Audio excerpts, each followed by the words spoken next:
What's going on, guys? It's time for the night stream. Setting up my chat here real fast, making sure I got everything ready to go.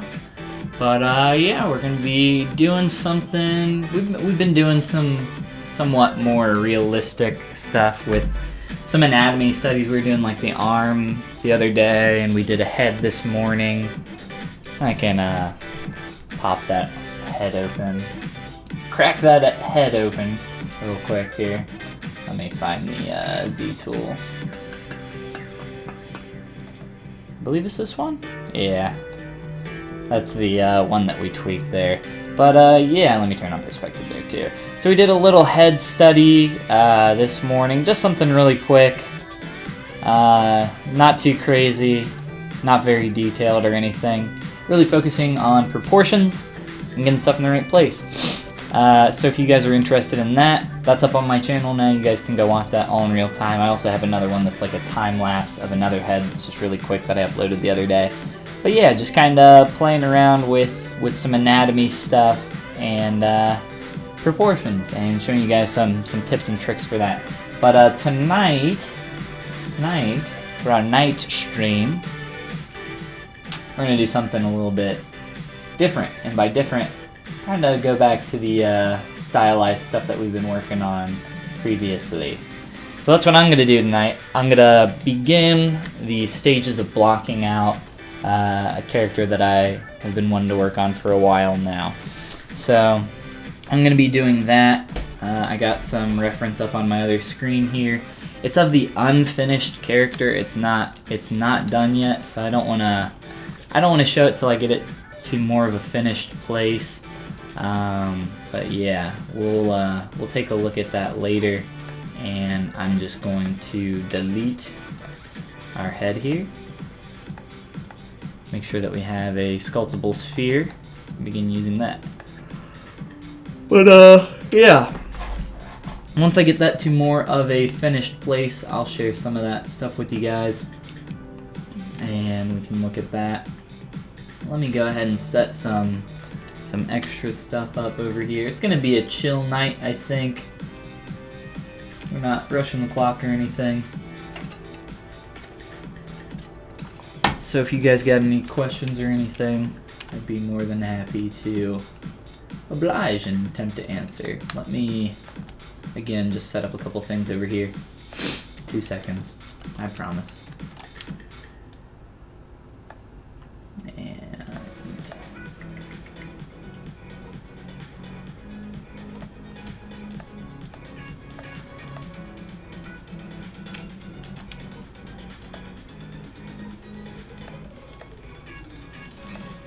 Alright, we are good to go.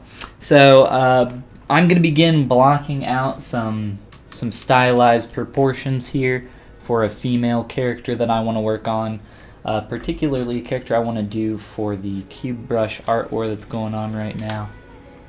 But yeah, we're going to begin doing that. And like I said, it's going to be pretty slow going here,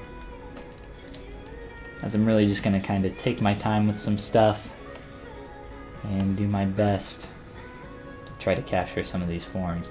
I'm also going to work on this for a little bit and then probably unify this, just because the way that dynamic brush size has changed. I don't know if you guys know this. With ZBrush 4R8, dynamic brush size doesn't change all of your brushes anymore. It's really weird. It changes it for every individual brush.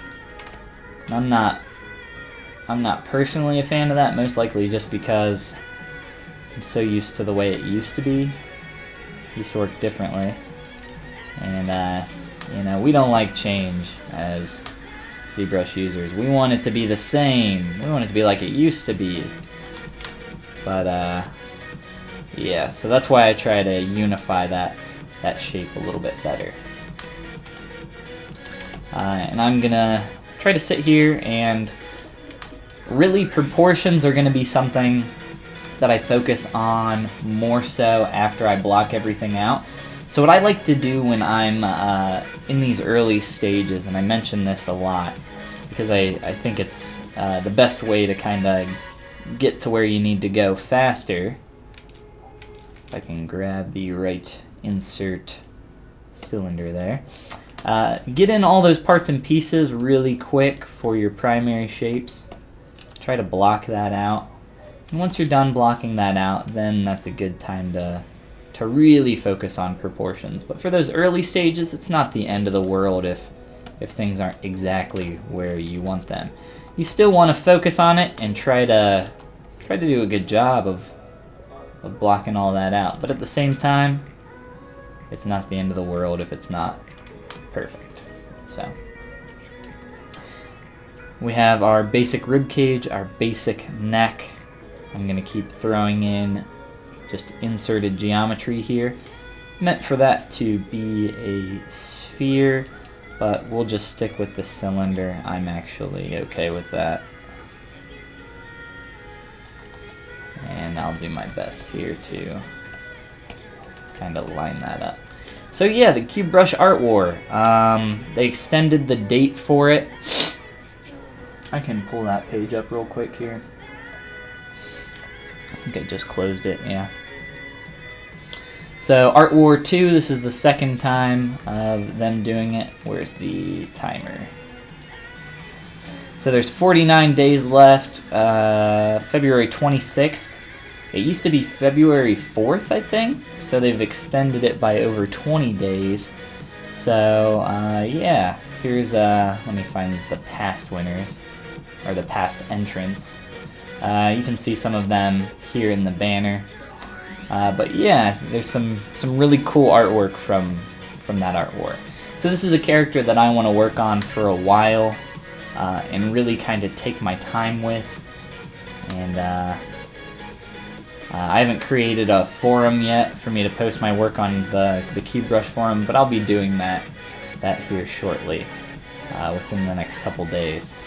But yeah, I was talking about this morning about not sure if I would be, when I would be doing it, but I would be starting on it this week.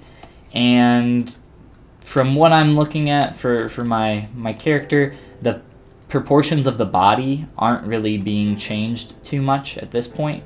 So I'm going to go ahead and start on those. So I'm ready to begin on that. And we'll be playing with this for a while. And again, just kind of blocking out the torso, and then we can kind of go into our legs from here. So I'm just looking for basic shapes. And if I can, pinch this up and move this into position. So trying to make some room for me to slot in some legs there. Switch back to our insert multi-mesh and begin drawing those out.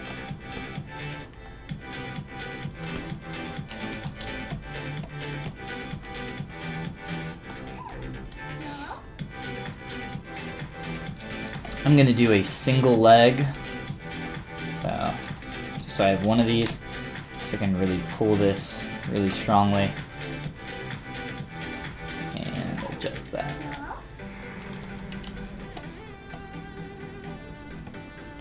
Move back face mask. It's one of my favorite functions there inside of ZBrush. I'm a big fan of the move brush. I'm sure you guys know that. I use it all the time for just about everything. But with that back face mask function, it's just awesome. It's good stuff.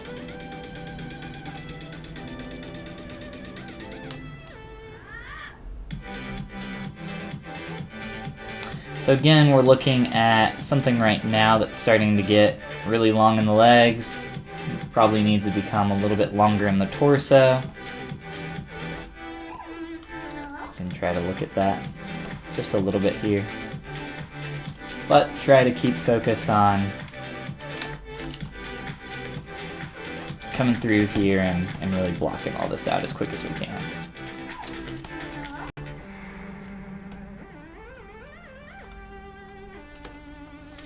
I like to use Dynamesh during this phase just so I can get some really low, quick geometry. If you're having trouble with some of this, honestly what I recommend, just open up ZRemesher down here under geometry and ZRemesh to the lowest possible unit, 0.1, and you'll get something really just easily modifiable with that. Just really clean, small geometry. Pretty simple to work with. Not something like this where you can get weird little forms there. If I did that on this, of course it's going to do that, but really it's pretty simple to smooth that back out and fix that, clean it up.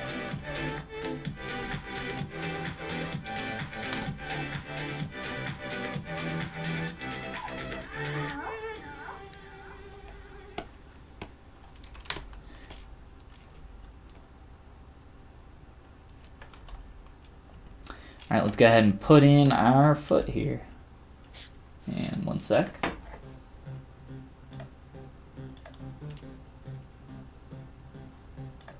Okay. And for my foot, I am just going to duplicate that piece. And we'll be extra lazy. Rotate around and look at that beautiful foot. It's beautiful, it's perfect. Now, it's garbage. We gotta fix it.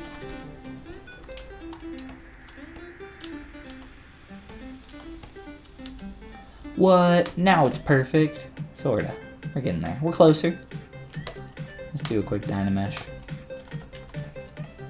Kind of build up the shape a little bit.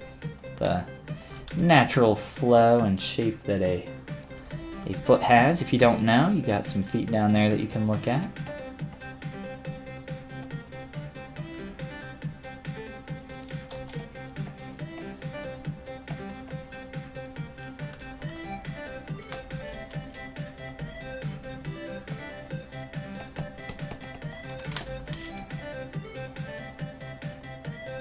Trying to get the shape of the foot blending up into the leg there.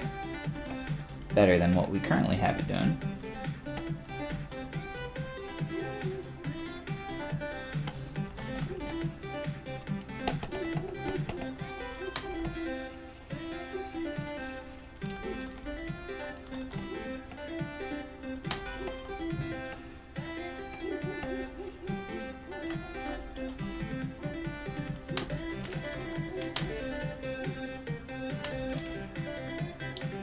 Really just trying to get the shape language here of that leg. I'm only doing one side just because it's a little bit easier, I think. And then after you get all that blocked in, you can just mirror it across the x-axis there. Not too hard. You can do that to the other one as well.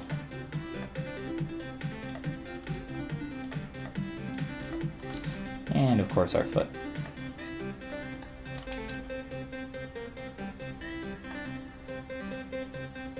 During this stage, I like to keep things aligned with the x-axis pretty well. So even stuff like the feet, it would probably be outturned a little bit like that. It's just a little bit easier, I think, to keep everything lined up as best as you can during this stage. So once you really get into adding clothing and everything else on top of there, it can make it a little bit easier for you. But yeah, let's continue to tweak some of this. Then we can get to adding our arms in there. I like to start typically I like to start with either the chest, so the rib cage, or the head. And just because, one, the head is going to help define the proportions of everything else that you make. I'm sure you've heard other artists talk about something being 7 heads tall or 8 heads tall, kind of working with that. So I either like to start with the head or the rib cage, which is what I did this time. As I block out the body, I think it's just easier to start with the ribs for this kind of thing. It all just kind of depends on your personal workflow. But let's go ahead and insert a sphere here. I'm going to use just one axis again.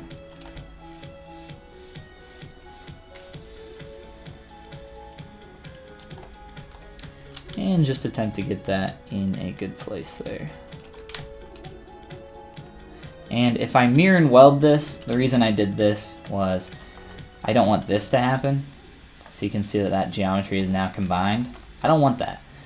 What I would prefer is to use Subtool Master Mirror, and that keeps that geometry from merging together.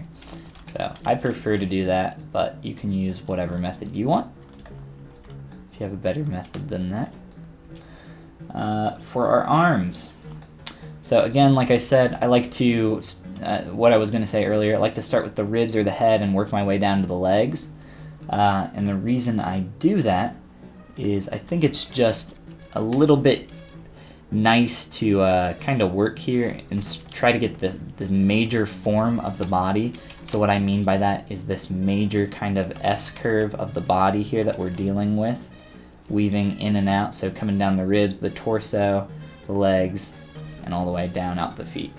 So you got this kind of big S-curve of the body flowing down that you want to pay attention to, and just kind of working this way can be pretty helpful to help find that. So going in that order. And then from there, the arms don't really add much to the larger form of the body in terms of this line, so it's not the end of the world if you screw that up initially. You really want to focus on this shape though initially. It's really, really important. Also with that, while we're going here, I like to keep my objects separated. So grabbing my chest, duplicating that, inserting a sphere on here for our deltoids.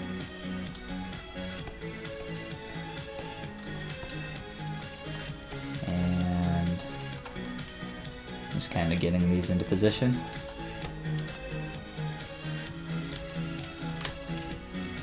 And I have a lot of female base meshes for characters and stylized female base meshes that I've worked on. Some base meshes.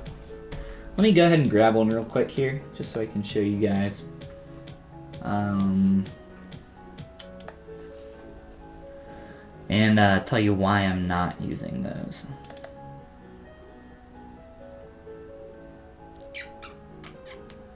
Female base mesh. I have so many base meshes.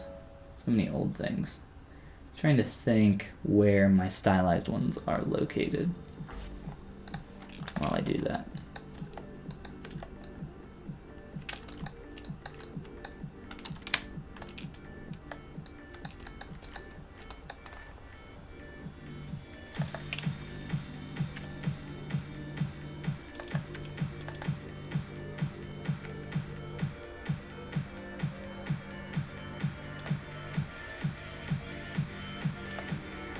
Let me go ahead and show you guys my most recent one that I did, because I have that one pretty readily available. And this is also on my Gumroad. So this is a split anatomy model that I did, available on my Gumroad. Let's turn off some nips so YouTube doesn't get super upset. Oh, we grabbed one. There we go. Alright, so this is a split anatomy version. I also have the non-split version, and I can grab that and import that if you guys want to see that. So that's blended a little bit better. But this is not the exact style that I'm going to be going for with this character. This is going to be a lot more heavily stylized. This is closer to 7 or 8 heads with this character. I'm not sure exactly what it is off the top of my head, but yeah. So we're going to be doing something a lot more heavily stylized than this. But if you are interested in this base mesh, I have it over on my Gumroad page right there. So if you're interested in that, it also comes with OBJs. So if you're not working particularly in ZBrush, it's the split anatomy version as well as the combined anatomy version, which has, again, just blended shapes and everything else with that. So that'll be a lot cleaner to maybe use as a base. And something like this is great for a base because it's clean enough to where you can work with it from a good starting point and build it up into a variety of different characters. So that's why I like this one a lot. I use it for a lot of stuff, but again, we're going for something more heavily stylized. I have some other stuff, but we don't need to look at all that. We can really focus on this one and getting that build up. So you can see here that even initially, as we're looking at this, we're going for non-realistic proportions. And find my folder. There we are. So non-realistic proportions, and we're representing everything with these primitive shapes.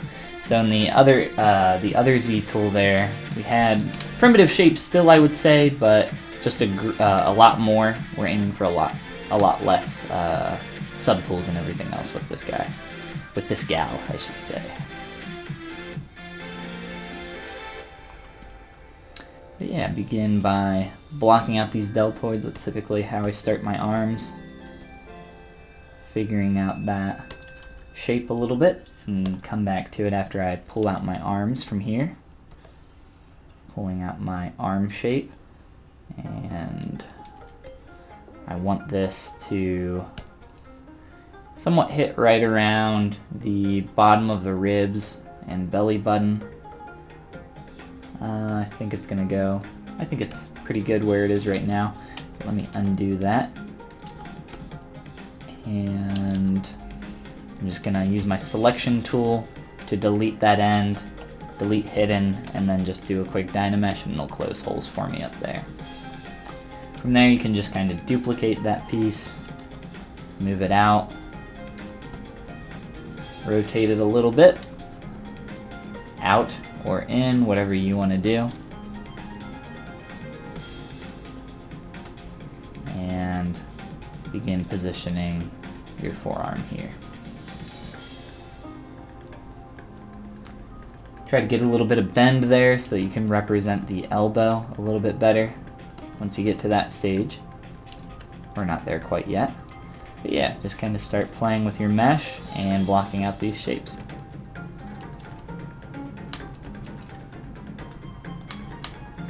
And I think if you're working like this, you know, obviously use reference. And if you're it's your first time doing like a stylized character, it might help you to actually look at some real human anatomy. And that might seem a little strange. I would definitely look up some stylized characters that you like and maybe try to copy what you see there. But I think there's a lot that you can learn from working off of real characters and real anatomy. Some people say that you have to, you know, learn how to sculpt the human form realistically before you can do something stylistically. Excuse me, I completely disagree. I don't think that's necessary at all. You know, I can create stylized characters much better than I can create the human form realistically. But, you know, anatomy is a tool, and anatomy can help you a lot. But if you're a great sculptor, you shouldn't have any problem capturing that form, whether it's realistic or stylized or anything else. Oh no. It's a bad one. It's a bad one, guys. There we go. Oh, this might be a bad one as well. I don't know. We'll give it a chance. I won't down thumb it right away.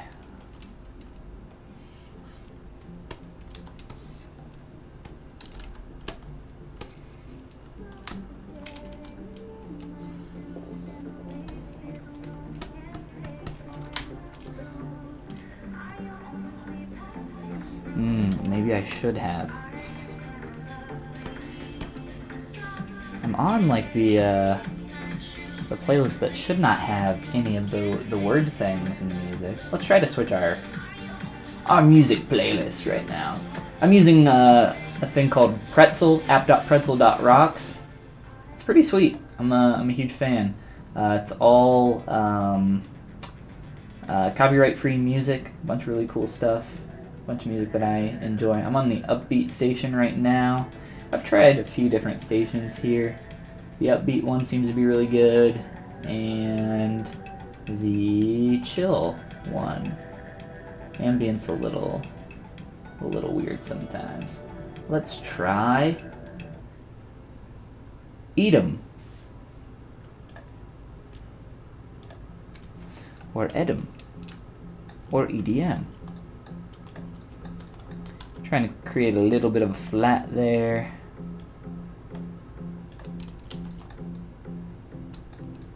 Got that pretty close.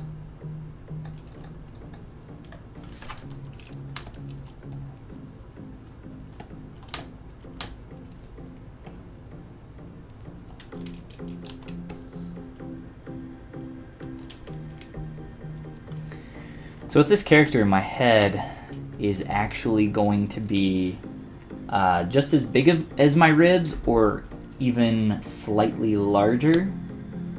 So I want to get that head in there next, just so I can start figuring out this shape now.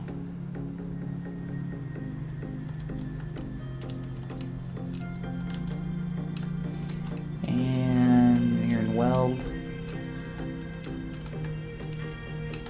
I'll mirror and weld that in a sec.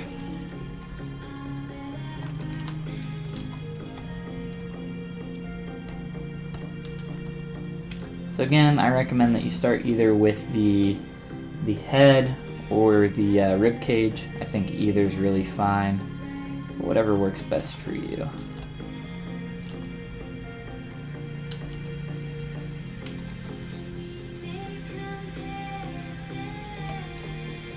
Just do something quick. A little shelf there for the face and the head. And remesh that. And when you have symmetry turned on when you remesh, it'll remesh that along your symmetrical axis. So X for me right now. And we'll try to get that into position a little bit better here.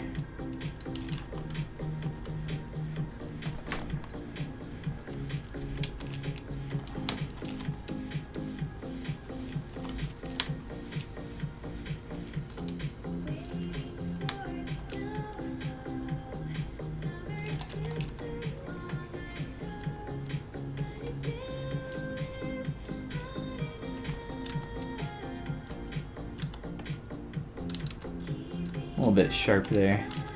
I like to use my trim brush, or I'm sorry, not my trim brush, my transpose brush here.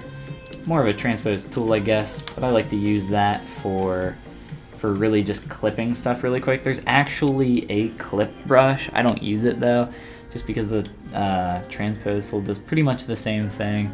So it's the clip curve or any of the other clip brushes. I typically use the slice curve brush, if you guys have seen me use that. But there's also the trim curve. They're all a little bit different. Clip will just kind of smush the geometry.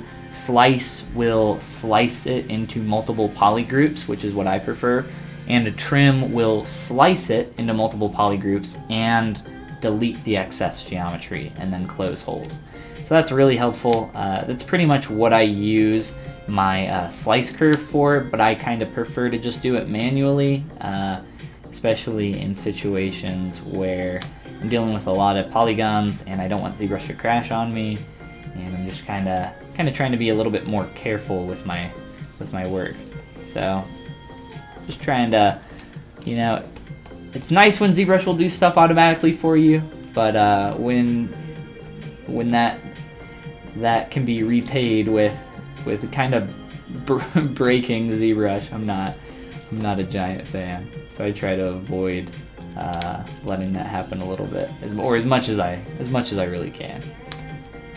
But I can't give ZBrush too much crap because really with the latest update, it's been doing a fantastic job with backing stuff up, especially on crashes.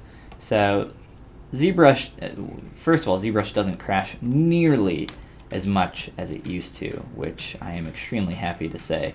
And second of all, ZBrush, when it does crash, it pretty much always saves a recovery file.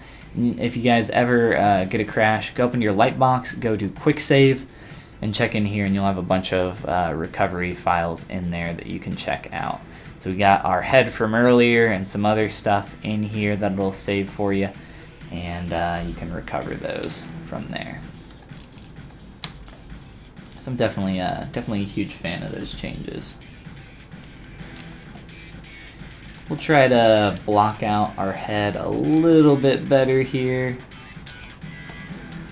Kind of start changing that angle of the chin, or what will be the chin eventually. Kind of need to bring that out though, as well as kind of, you know, trim down a lot of these forms. We really don't need to go too crazy on this, because next we're gonna start looking at proportions across the entire character, and I don't want to spend all that time looking at the head. But I do want to make sure that I have some of the more basic shapes here going on.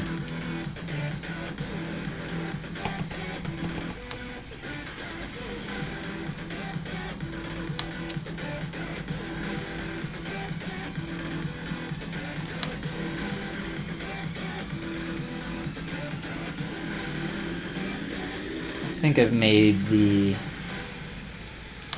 shape here a little bit too defined, honestly, in the front for the shelf of the face, and a little bit too tall as well. So what I want to do here,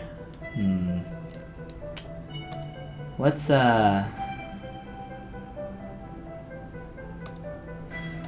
do this. So I'm going to step this all the way back, which is going to give me a sphere. I'm going to duplicate that and come all the way back to where we just were, so scrubbing back through. Grab that sphere shape back and really try to emphasize the roundness of the back of the head, which is going to be important for this character. And not quite that large.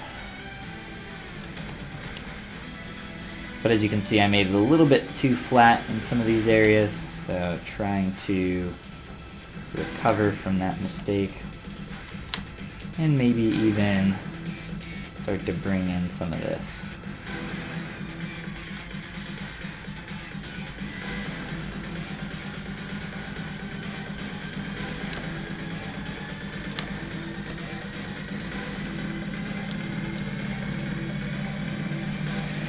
What's going on, guys? I see a few more people popping in here. Working on some stylistic anatomy. We've just spent the past few minutes here kind of blocking out some shapes for our character, trying to get that initial S-curve of the body. Now that we have kind of multiple parts and pieces in here, let me throw in a quick sphere or cube for hands, and then we can go into, I can show you some proportional changes that we can make relatively quick, or the way that I would do that. So quick cube, do delete hidden, and I'll just kind of squish that in. And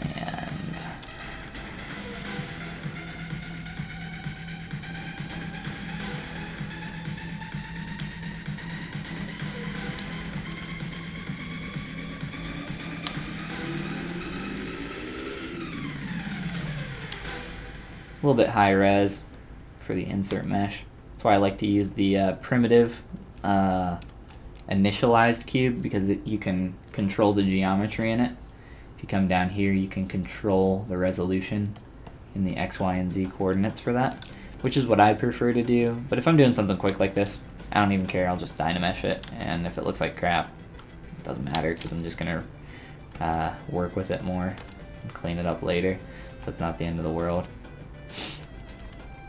So I guess from here, let's just so that we have this kind of looking a little bit more proportionally correct, we'll pull out a thumb real quick. Just a quick transpose and pull out. Quick Dynamesh.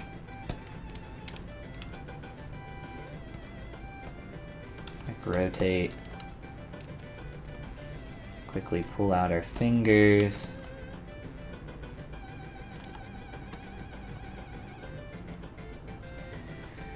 Nothing crazy.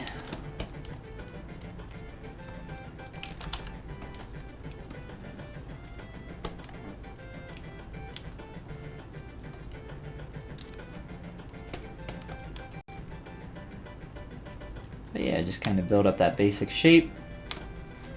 If we want to throw a wrist back here, we can do that real quick. And then blend that shape. Mysterious, welcome back. Glad to have you with us, man. Mysterious says, in Follygon into house. Yeah, of course. Always. So for something like this, if I'm like, oh, I want to thin that out real quick, but I don't want to use my smooth brush to do that, you can just kind of come through here and mask it off really lazily, honestly, and de-inflate that. So pull that down a little bit. It's like, oh, that's a really quick and lazy way to do that, but it works. And maybe we want to rotate that a little bit better. Sure, looks good. So we got some basic shapes here. From here, let's pop on into Transpose Master. This is what I was talking about for working on our proportions more. So once we get everything in, we can go to T-Pose Mesh. So I'm in Z plugin, Transpose Master, T-Pose Mesh. And now everything is a single subtool. Nice and easy to modify from this point forward. So I think from here, the first thing I want to do is make our legs longer. So this sphere here, this center point, should be roughly at crotch level. So we're not there yet. So I think we'll just come through here, select all this junk, pull these down, and make those a bit longer. You can see that already starts to look better with even a small change as simple as that. Those calves are a little bit too high poly to tweak the shape in here, unfortunately. So that is unfortunate. That is something I kind of wanted to do in here as well. We might jump out real quick and go modify that. So from here, I kind of just want to use my move brush. We're going to switch to, actually, let me show you something here. So it's going to use the dynamic brush size to make my brush bigger, but let's not mess with any of that. I really want to stay within ZBrush's main scale here, so 2 units cubed. So deformation unify, and if you look here, let me measure that. Look at that, right about 2 units tall. And if we look at our sizes in here, you can see that Y, my max dimension and height, is 2 units tall. So hey, that works out pretty well. Now our brush size and all our other tools are gonna work really well. This is the size that ZBrush works best at. So if you do have to work at a larger scale though, there's some cheat ways to get around that with export. Spychar, welcome to the stream.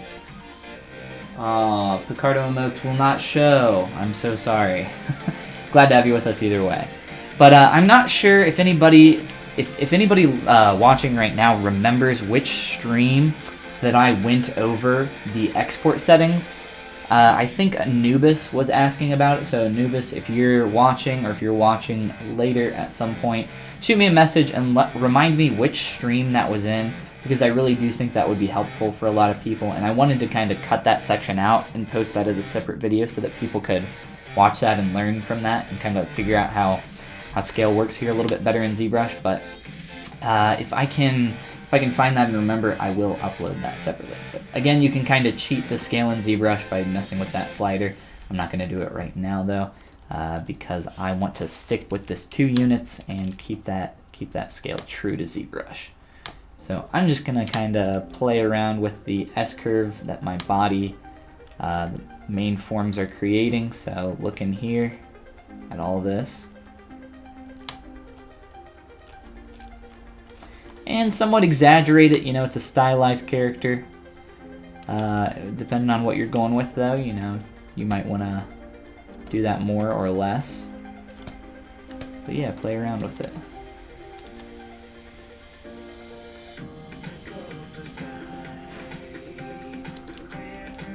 We don't have anything in for our knees yet, but we will get to that eventually here.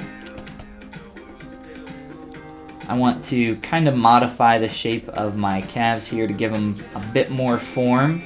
So I'm going to attempt to very quickly just mask off a basic shape here and use my move tool to kind of pull that out. So you can see that we're starting to get that shape of the calf. There's also this nice S curve that's created by your leg.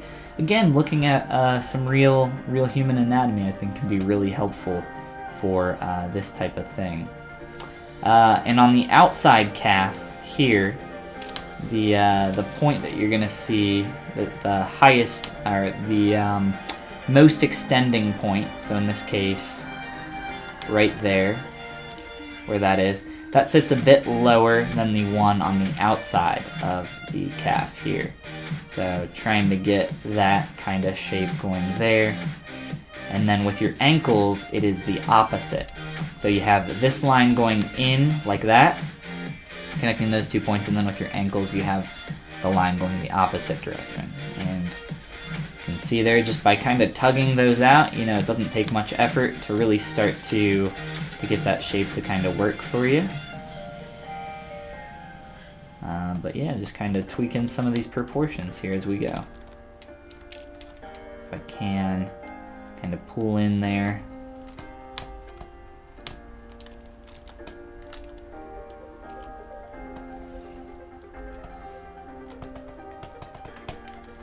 And maybe just straighten that out a little bit. I think it's more of just that sharp, hard line that I have there that's kind of throwing me off visually. But we'll take care of that once we get out of transpose. Playing with some of the shape of our leg.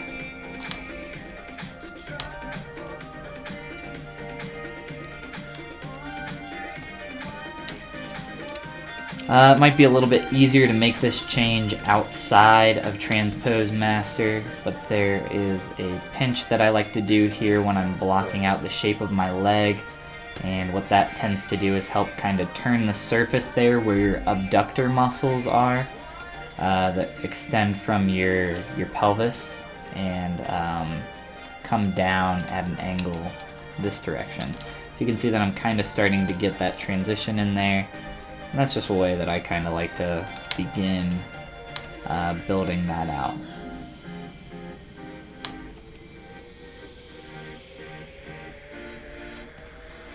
We don't have much in terms of excuse me, of hips currently, but we can try to get that a little bit better.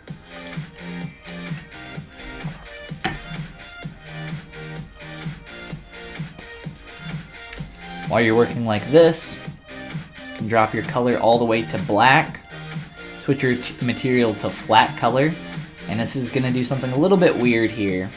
So normally you would get a nice flat color here to view, but for some odd reason, in the latest update of ZBrush, it's a little bit of a bug, so not a worry.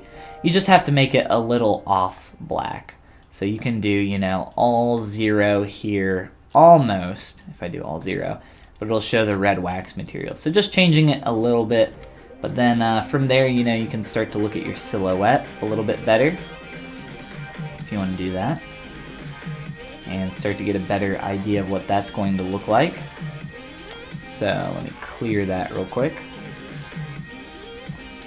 So if I want to maybe, in this form, kind of come through and tweak my chest, be more narrow,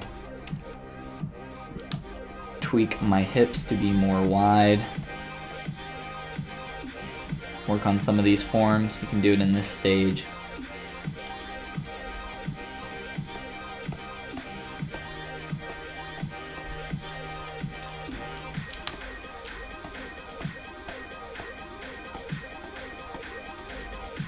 You can do it here in the side view, trying to get a little bit better arch there.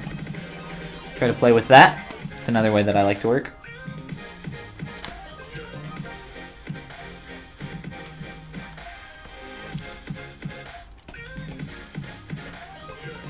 I like to add a little bit of rotation back for my arms here.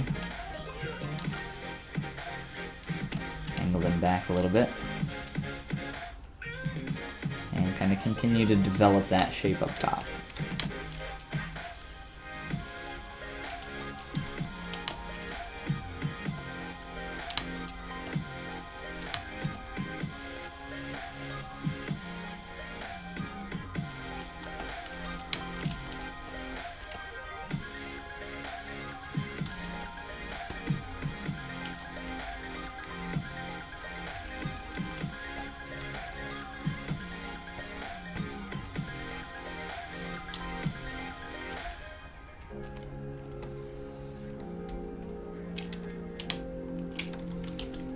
Move back face. Just kind of try to pull the shape of my neck forward. A little bit there, a little bit back here. Just to kind of try to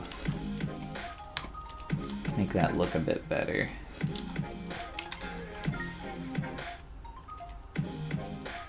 And I might have kind of took it a little too far there.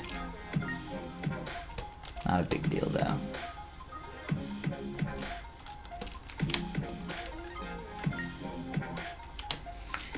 In the back, if you want to start playing with transitions now, you can. I try to ignore stuff like that. Kinda, it's tough, but I kind of try to do it to the best of my ability because really it's not that important. Once you start merging stuff together, it's pretty easy to clean that up. And if that's the thing that really bothers you, I would say don't waste your time playing with it too much.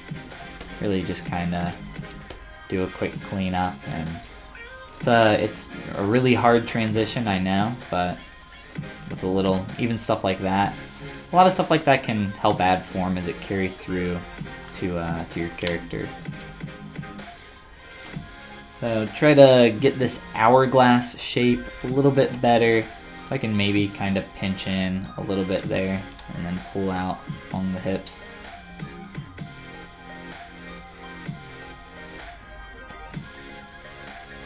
Let's go ahead and pull our guide down so we can maybe add a little bit more length, if we're looking at this, to our legs again. So let's come back through, and I think do this one more time. We'll do this sphere as well, our butt sphere. Grab our transpose tool, pull down, and let's see what that looks like. So that's a lot closer to what we're looking for. If we're going for that middle point to be right around that circle, but in terms of proportions, our head might not be large enough. So we might want to size that up a bit. So like I said, either that or our rib cage is too large, but the polygon count in there is going to make this a little bit tougher to modify. I don't know, let's see what we can do.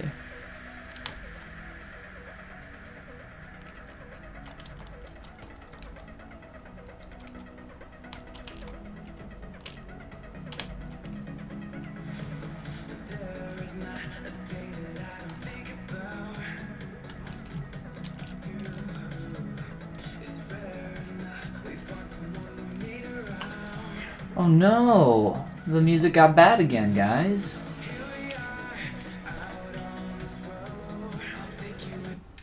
Oh man.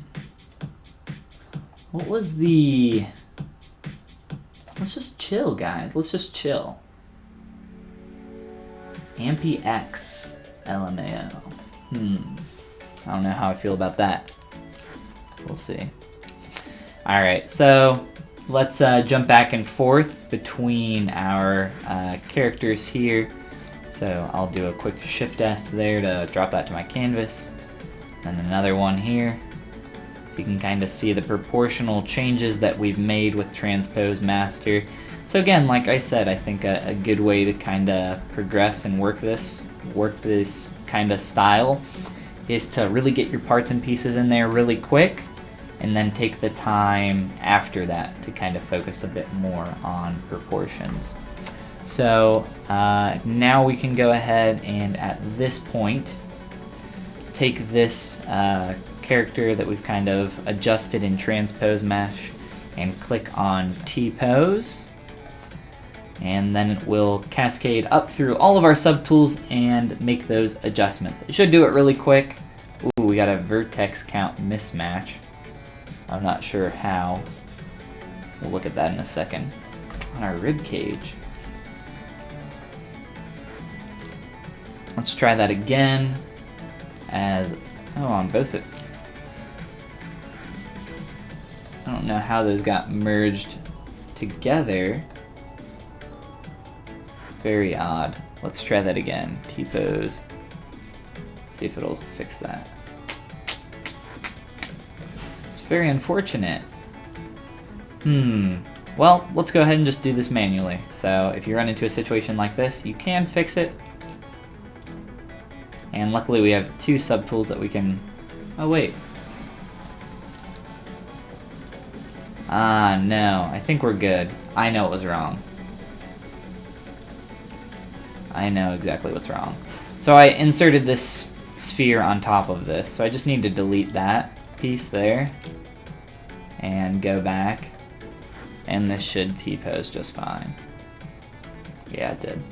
Okay, so what happened there, if you're not familiar with Transpose Master, Transpose Master essentially calculates the number of vertices per subtool, which are these different polygroups, and it checks with these pieces. So it's saying, ooh, this polygroup is the same as this one up here, but it said vertex mismatch count. So that just meant that there was some extra geometry there, and that was that chest piece that I had to remove and delete.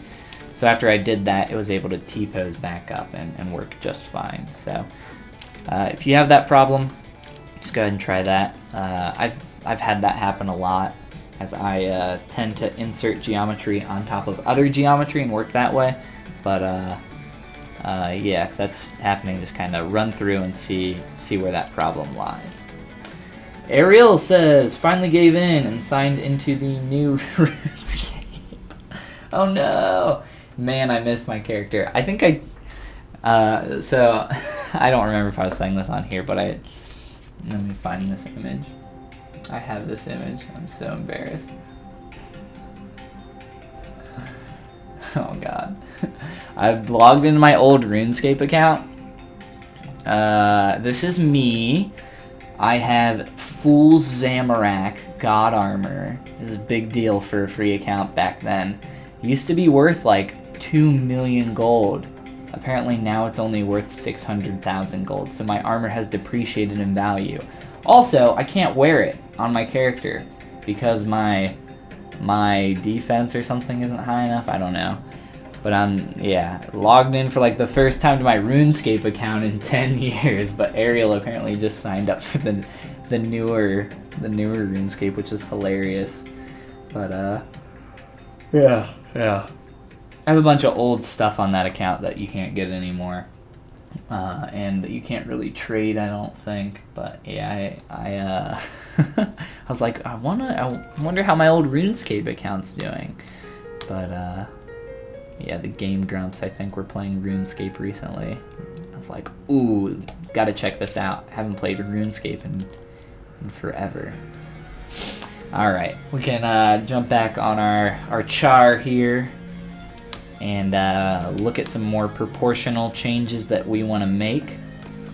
So we're really thinking initially, kind of run through the steps here, worry about all those parts and pieces, then go into proportions, and then from there I think is a good time to start really thinking about volumes. And what I mean by that is, and I kind of started to do this in the T-pose a little bit, but I'm going to start to do it even more. So thinking about the volumes of my different shapes and how I need those to kind of play off of one another here as I go through this. And it's definitely not an easy thing to do. I think it's in line with proportions. It's kind of opposite sides of the same coin, I guess would be the phrase.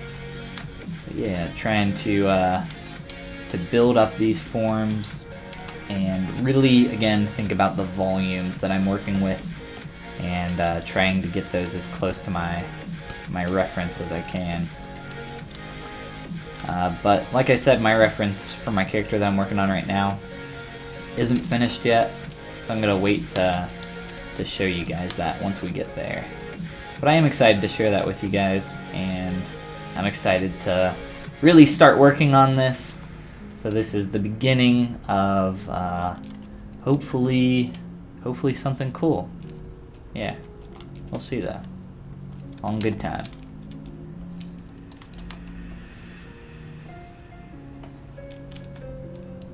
So again, I really like to get that pinch in there that I was talking about for your abductor muscles up through there. I want to do something for the hips. I normally represent them with like a curved tube if I do anything, but a lot of the time it's kind of useless. So really, I think what I need, let's just do this. So, and I'll show you guys why I'm doing this as well. Try to get that into position.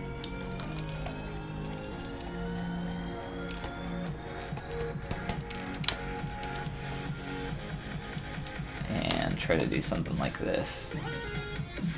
See that nice S-curve we get there? Probably a little too much.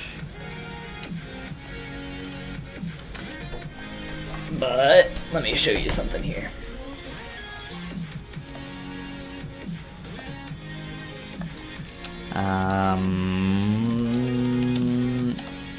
Écorché female. Hopefully we don't get anything too gross. This is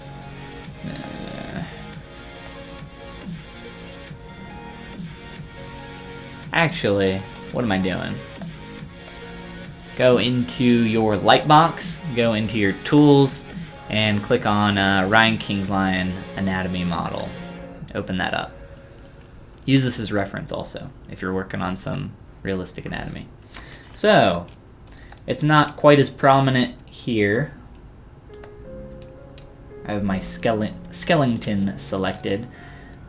This is a great tool, by the way. I recommend this all the time. Definitely use it. Very informative, very helpful. But there's not fat on the model, and I urge you that if you are kind of new to sculpting, to not look at this too much in the beginning of your. How do I say this? So when people sculpt, when they're kind of starting out, and I'm sure a lot of you know what I'm talking about. This is fine, I guess. Maybe it's not fine, but this might get the point across. People, you know, tend to take the écorché a little bit too seriously. Anatomy. I see it all the time. Oh my gosh. See, these are, I can't find torso sculpt. I don't know. Like, there's a bunch of the, okay. So something like let's say something like this, or I think that is fine as well, or even this. So people start to take the écorché at face value for the forms that they're trying to create. This is by ZBrush. What's his name? Is it ZBrush? Check out this dude's channel, by the way. ZBrush, right? Or yeah, ZBrush Z. A lot of people use his materials. You'll see that a lot. But where in reality, or even go look in the mirror, I think that's really helpful. The écorché, you know, there's muscle there, when you look at this, but there's also fat, and there's skin and flesh and other things layered on top of this other than just muscle. So people think anatomy study and anatomy is just muscle. Try to avoid that as best as you can. And I know it's tough in the beginning, but I think people tend to take stuff a little bit too far and too literally and over-define a lot of muscles. And I'm not saying anatomy. They don't over-define the anatomy. They over-define the muscles. So try to avoid that. But again, I do think that this is a great tool. So what I wanted to show you guys here before I kind of went on that tangent was this line here. This is the top of your sacrum here. Your what's the more common word for this? I don't know. It's your sacrum. Your hips. I don't know. Either way. So this is your your anterior iliac crest, anterior superior iliac crest. There's a other iliac crest down here, and then there are posterior iliac crests as well. But this is a bony landmark. You can feel it on your own body if you reach down and fondle yourself a little bit on your hips. You'll feel that bone protruding, and that is the front of your hips as that crest kind of rolls back there. So that's something that muscle does not go over top of. Fat can, by all means, but on a character like we are representing here with some stylistic anatomy, we kind of want to find a way to represent these bony landmarks. And these are landmarks that hold true on all characters and all human characters, you know. Bones tend not to move so much, only in extremely bad situations. But yeah, so this is something we want to represent, and we can try to do that here with just a quick little sphere. And I'm not getting the curve back there. I'm just trying to represent a place for our little crest to live there. That anterior superior iliac crest. If I am saying that incorrectly, someone can correct me, but I believe that is the correct name. I don't know like a ton of stuff for names of every single muscle in the body or every single bone. I try to like learn what I can, and I try to learn like the bigger landmarks, but you know, at the end of the day, I think it's more important that you learn placement over name. You can know the placement of something really well, and not know the name of it, and that's okay. But if you know the name of it and not the placement, that's kind of not good. It's kind of not quite as good. But there is definitely something to be said for knowing the names of what you're working on. It also works as a great roadmap, which is something that Ryan Kingslion says, another great artist that you guys should follow if you don't already. Ryan Kingslion, say that again. He's a great anatomy teacher and sculptor. He's someone who can, you know, talk the talk and walk the walk as well, really well. And I've learned a lot from him in the past, and I think he's extremely knowledgeable, and I would definitely recommend that you guys check him out if you haven't yet.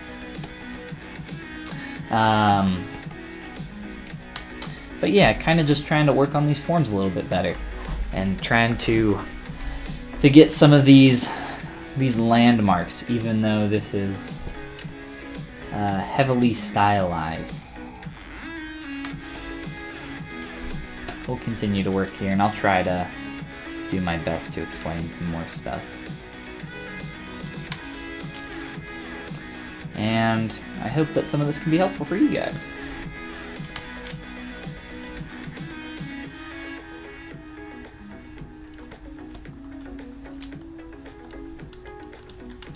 So what's great about this, the reason so like boobs and breasts and butt, for that I tend to not merge these together because it allows me to bring them apart and move them positionally if I need to, whereas if this was kind of combined, as I start to pull that, there's stuff across the x-axis and then it starts getting really annoying to work with. But when you're trying to keep your forms really clean, this is a really helpful way to make that easier on yourself. So again, I just turn off X symmetry. These are separate poly groups, so I can just grab one, delete the other, and maybe adjust that a little bit. Play with just having a single cheek there, and work on my form a little bit better, and kind of try to blend these. I'll probably blend this into the leg down the road. That's typically what I like to do as I work. But for the time being, just keep it separate. It's not a big deal.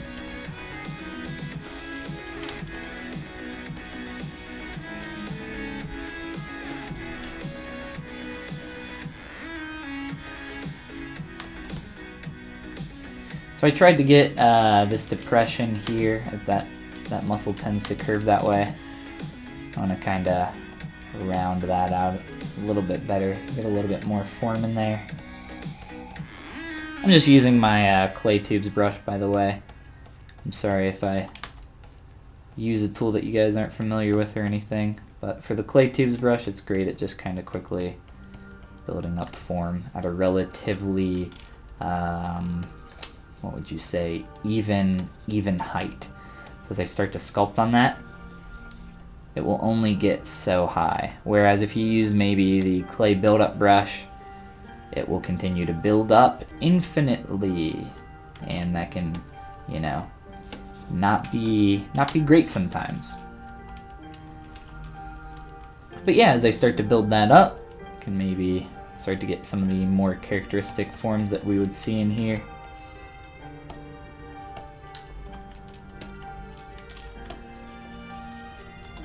And soften some of those.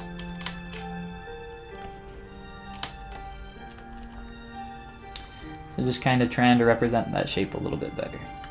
And then from there, I can just redo my Subtool Master mirror. And if you guys don't know where that is located, that's in your Z plugin menu under Subtool Master. And you can click one of those, or you can just click mirror. And there we go. So a great way to just kind of build up form and play with that,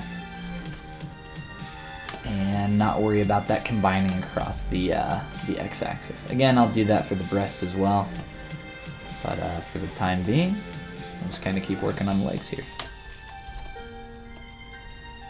And I think at least in my opinion, the transition between the legs up into the torso is one of the hardest areas to really capture well, and it's something that, you know, it's not easy, and I definitely struggle with it. So don't feel like, you know, just because even someone that can create some stylized characters effectively, you know, you still struggle with stuff even when you can accomplish the thing. There's a lot of struggle that goes into creating that thing in the end.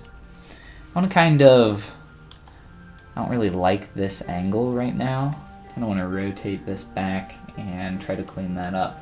Red Wax Police, what's going on, man? Welcome to the stream. Glad to have you with us. Hope you're policing up that red wax. Make sure nobody's using it. I kind of like the red wax material. Maybe we'll play with it for a while. Let's go back into T-pose. Clean this gal up for her legs. Like I said, I don't like that angle very much. So let's kind of come through here and get a little rotate back. Now, I'm not using the actual rotate transpose, I'm using the move, and that slides instead of rotates. So it's a little bit of a different interaction there, but it works.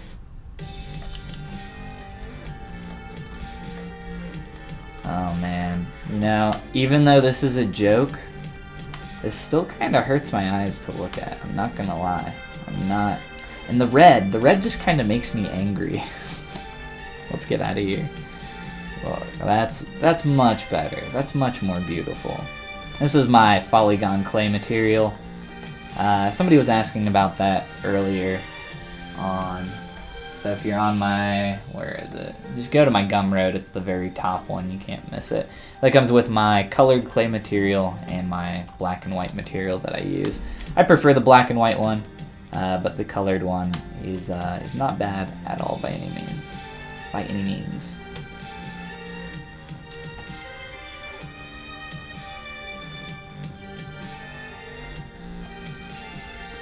Kind of clip off some of the knee here. Kind of make that shape a little bit better. We're gonna have to transition the shape of our knee, or at least the lower shape, into our shin. Pull that line down. You'll see me do that a little bit later.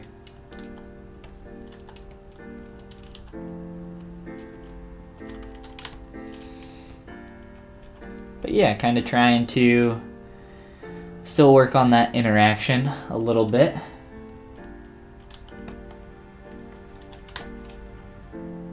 I want to pinch in, start to turn our surface there a little bit better.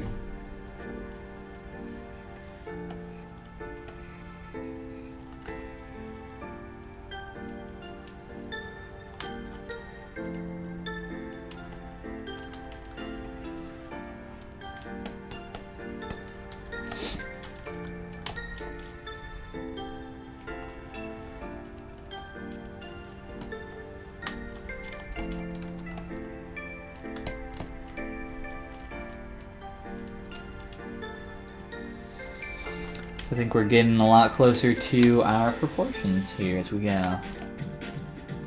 We're definitely in a better range.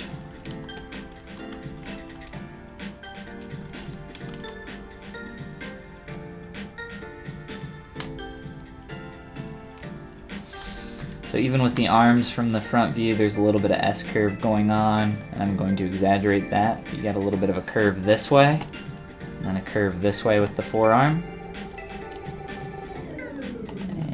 Try to get a little bit of that in there. We also need to get the characteristic shape of our forearm.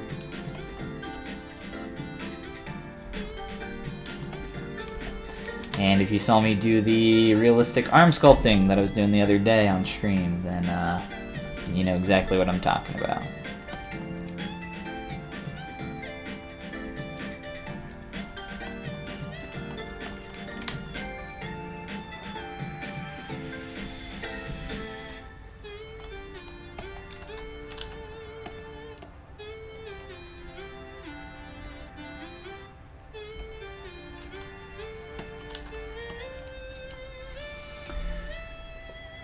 Got a serious back arch there, that's right. We are going for the Uber back arch. I'll show you guys a quick little doodad there of some forms that we're attempting to recreate. I need to check something real quick. You can see we got the Uber back arch. We'll play with that. Like I said, not ready to share the concept quite yet, as we are not finished. Alright. Okay. So get out of T-pose here. Make all those changes. Apply those to our subtools. Great. Let's turn this off. Just get rid of it completely. So on quick save, we're not taking up too much data. The R button up here, if you guys are, these things are everywhere. There's one up here. There's two there. There's some on your brush palette up here. Essentially, what that does is it just refreshes this menu here. It does not get rid of the tools though. So if you click on your main tool here, you'll see that those T-pose meshes are still in there, just not showing here. So those are still there, just not, let me make sure that's on, just not kind of getting in our way. The more that you kind of start to do here, just kind of click on a few of these, see that menu gets longer and longer there. eventually what happens is that my menu gets so long that I have to like scroll down every time I want to do an operation down here. It's like, I just want to delete some subdivs. So I just refresh real quick and pop the menu up a little bit. But opening and closing some of these can help with that as well.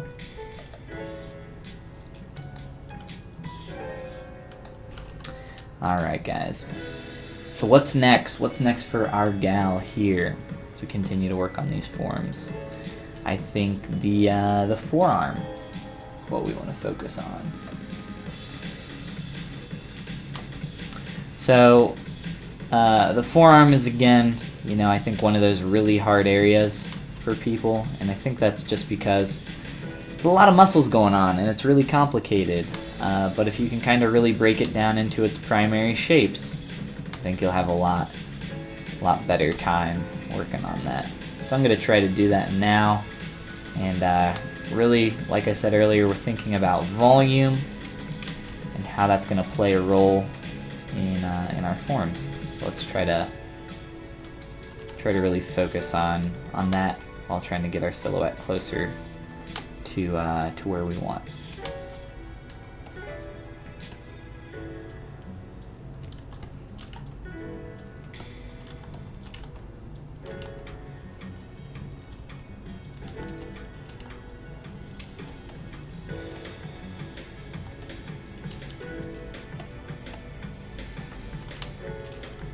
So we're looking for 1, 2, and up here we're looking for, initially 1, 2, a little bit higher than this notch. So if we turn this to the side, it's going to be higher up on this side. But there's actually a little bit of an extra form that we're going to put in there later. Not quite yet, because I can't get it with the level of geometry poly count that I have right now, so it'll be a second before I get to show you guys that.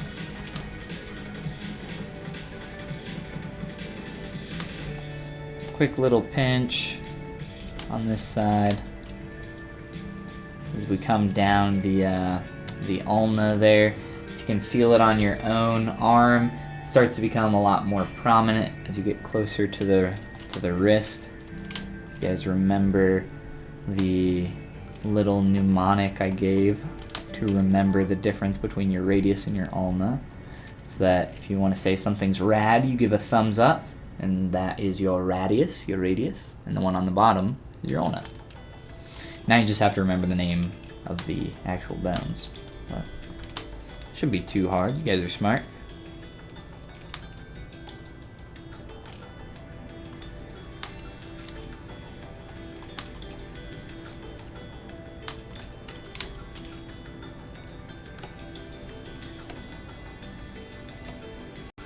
The way these muscles interlock with the bicep is really beautiful in my opinion, and it's something that's difficult to capture.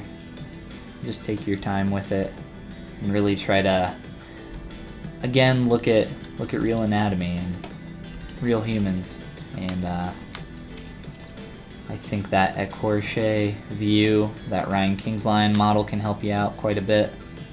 Try to look at a few of those and figure out those forms.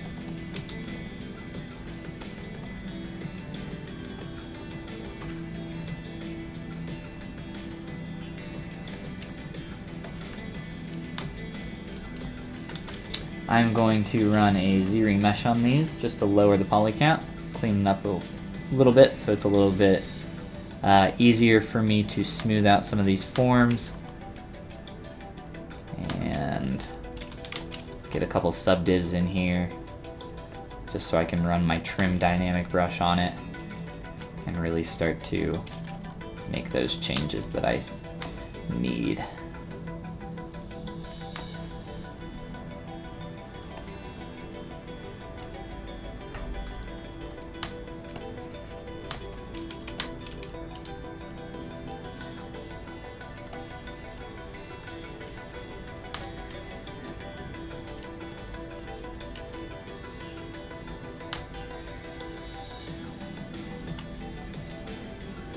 Somebody was asking me earlier on the morning stream, I don't know if some of you were around for that, but somebody was asking about how do you get these really clean forms, these really clean shapes?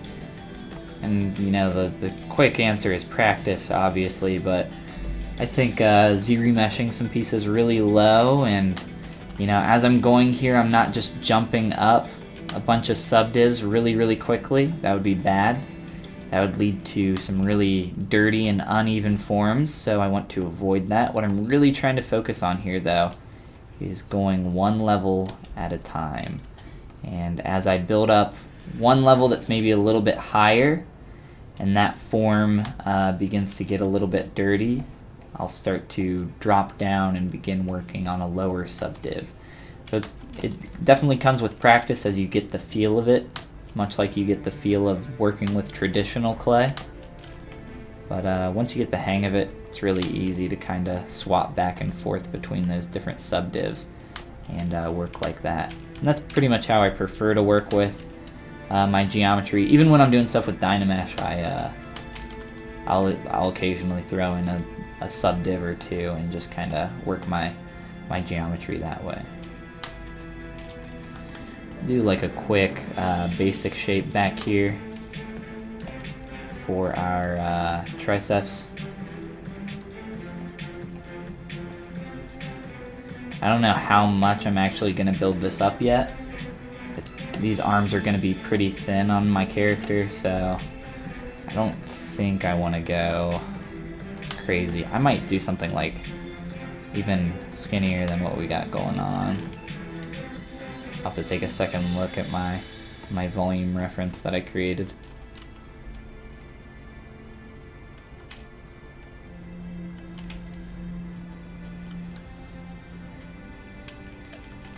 Let me drop that down here.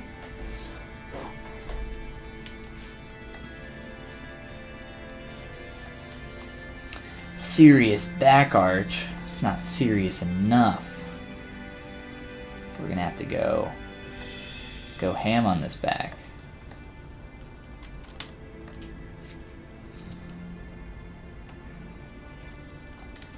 Try to maybe pull this shape out. Might be easier.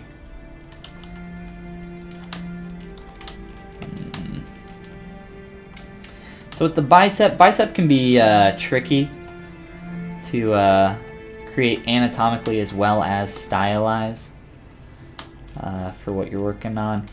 The main thing to really keep in mind with the bicep is that the muscle isn't rounded. It's not rounded like that. That's something you'll see a lot, but the way that the bicep actually works is it comes down pretty straight. Comes down pretty straight, and then at the last second, it'll kind of dip and turn, so it'll have pretty much that silhouette to it. So we want to attempt to capture that.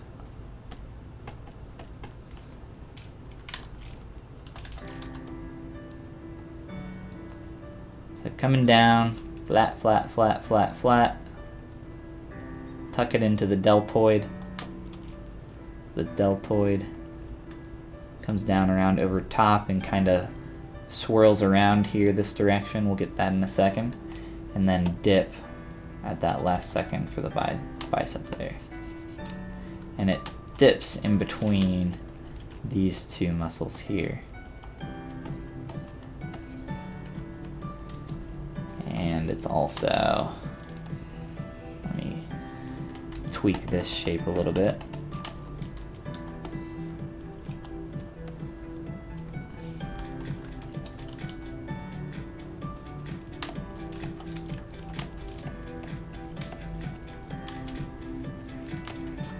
I think these are things that you learn more. It might seem like I'm kind of making some random strokes here, but I think the more you kind of practice anatomy, the more you get a feel for the form of the body and just kind of working with some of this stuff. Definitely doing those, even those little arm anatomy studies that I did. Gosh, when was that? Just a couple days ago. have been really helpful for me in just kind of understanding some of that stuff even more. Especially for doing stylized stuff. It's very helpful.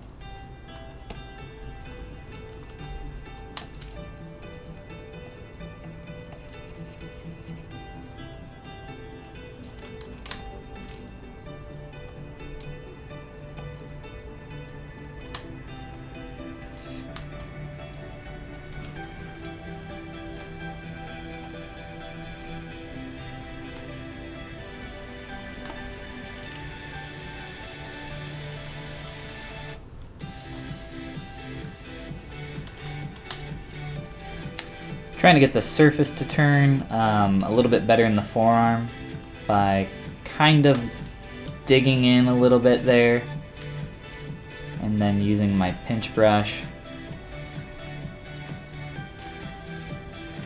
You can see it's starting to work a little bit.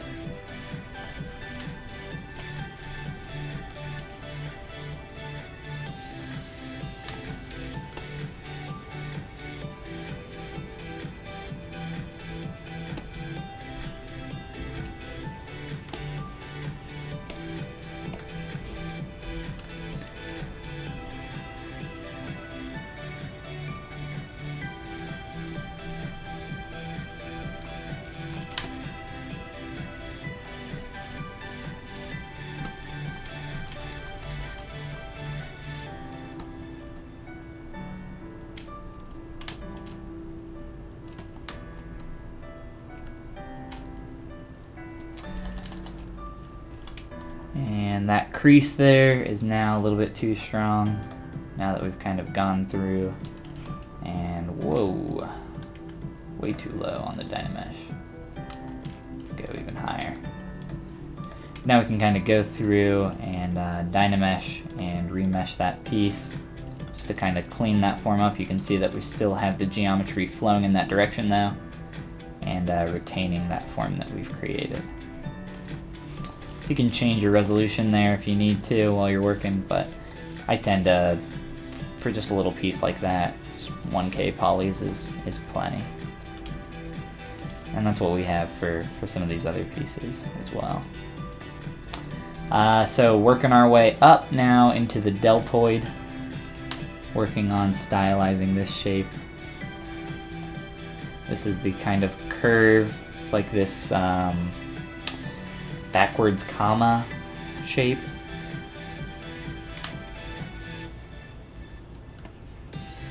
And we'll try to represent that.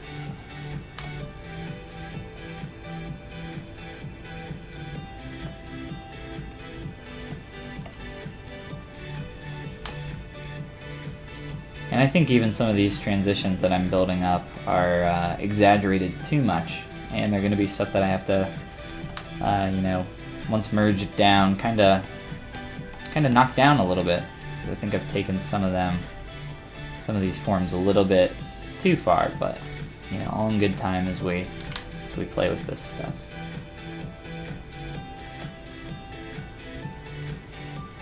Like this notch here, I feel like this is just too much.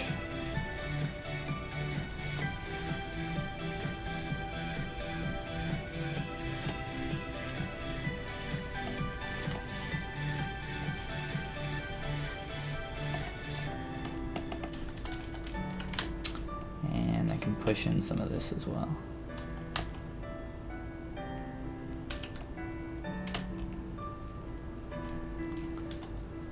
Tuck that in.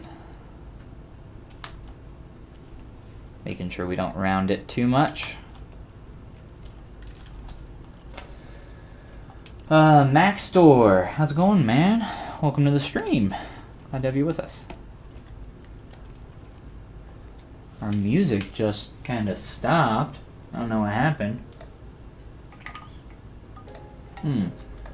Here we go. Lost by Events.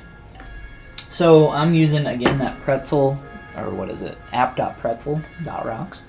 It's pretty sweet. And I know that with it I can share some info on the music playing. I can share that on Twitch.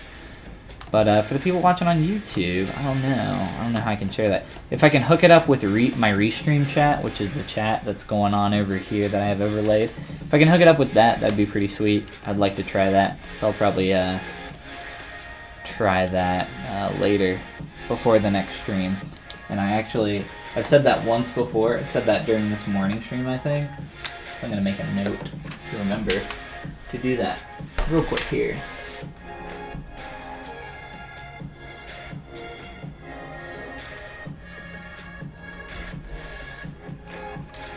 So hopefully we can hook that up with Restream and try to get the player info, or the song playing and the info in there. Let's, if I can select our hips here. Again, this little sphere here that we've kind of tweaked is our iliac crest. And what that means is it's the front-facing portion of our hips. And if you don't know what I'm talking about, look at your some anatomy models. Find out where that sacrum is.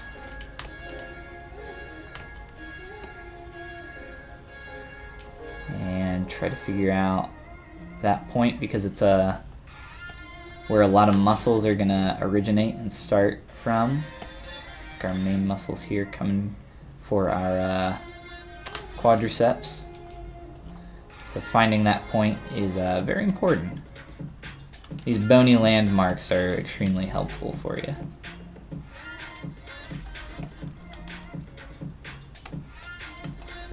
Oh, Dynamesh.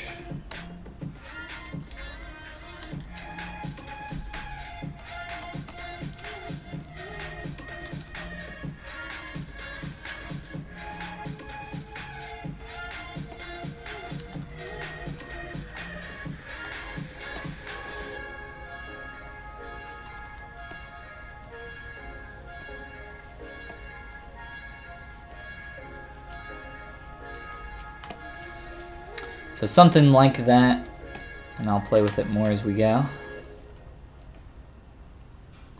Just trying to clean up that connection a little bit better, as well as bring our form in a little bit too strong there.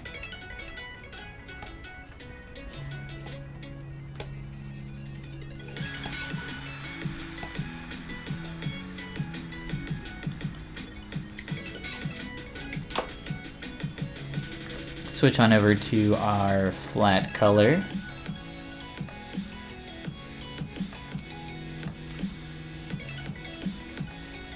Look at our silhouette a little bit. I like to keep perspective off while I'm doing this. Forearms are either too wide or our biceps are too small. What I like to do sometimes even is, let's turn off our arms here.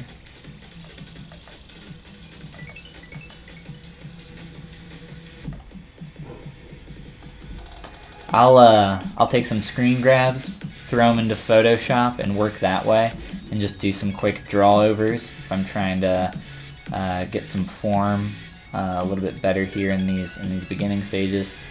Like I need to flatten the feet a little bit more, thicken up the legs from the side view. I think in both of these maybe. Definitely the top one a little bit towards the top back. Try to get this shape of the upper leg from the front view and the back as well a little bit better realized. Try to get in a dip here and a little bit more out on the kneecap there on this inside, and try to get this to curve and flow a little bit better there. So I think it's good to take a look at this whenever you can, and it's very, very helpful. It just kind of really simplifies things down for you. And then from there, what I recommend that you do again is just plop them into Photoshop or whatever you're using and try to make some changes. So there were a couple things there that we can maybe look at. I was saying, like in our legs here, Trying to get that to flow up through there, get that shape to transition a little bit better. Pull out there a little bit more.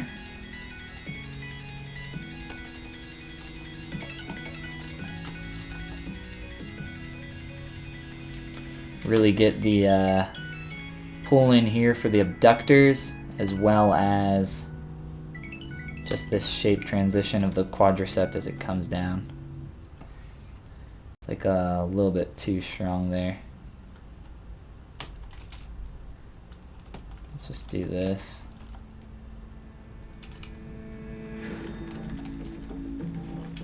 And it might not be a good idea.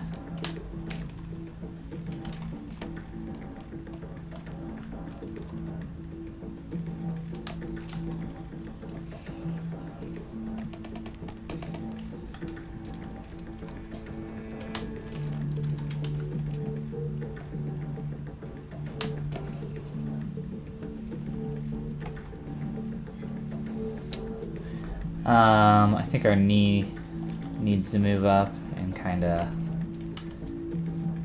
turn this edge a little bit sharper, a little bit faster.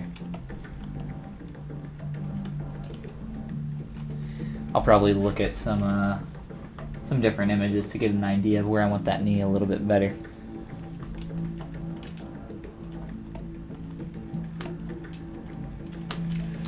But yeah, we're at a good place here.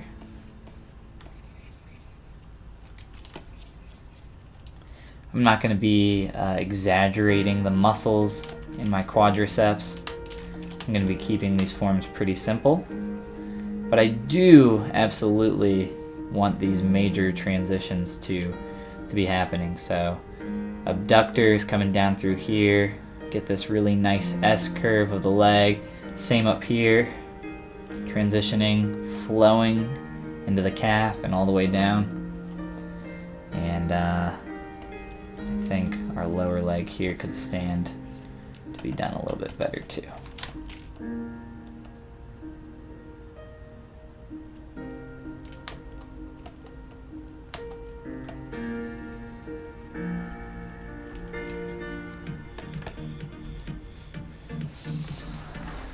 Whew. Ben's neck. Need to stop looking down so much.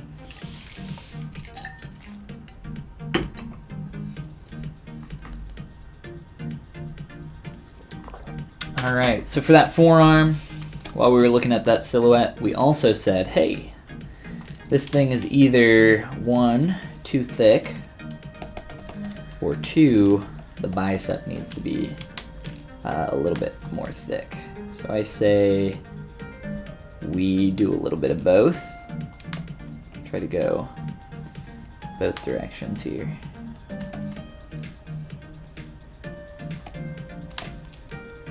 And by bicep, I meant just kind of upper arm here, so that's my mistake.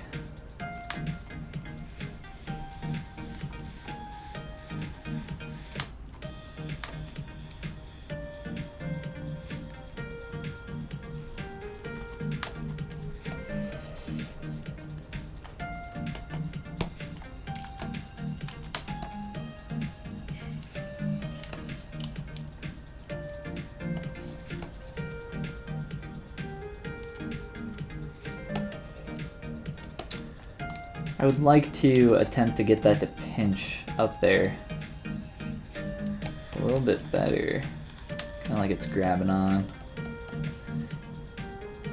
more like that, because that's actually how that muscle attaches there.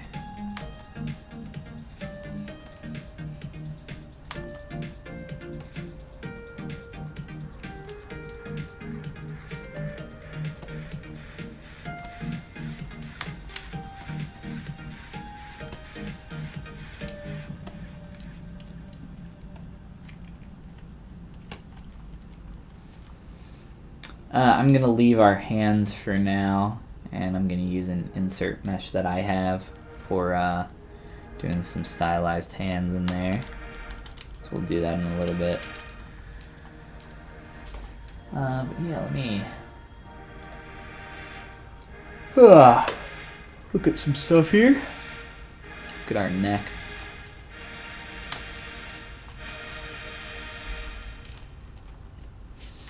Our head shape,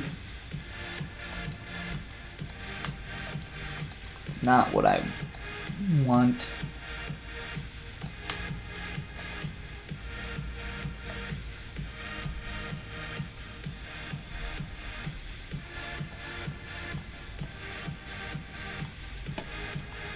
Let me just do a couple tweaks to this real quick. I'm gonna soften this form up a lot.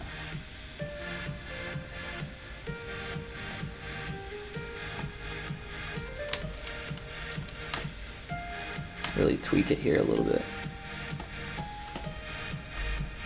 The hive, you have base parts. You have in ZBrush.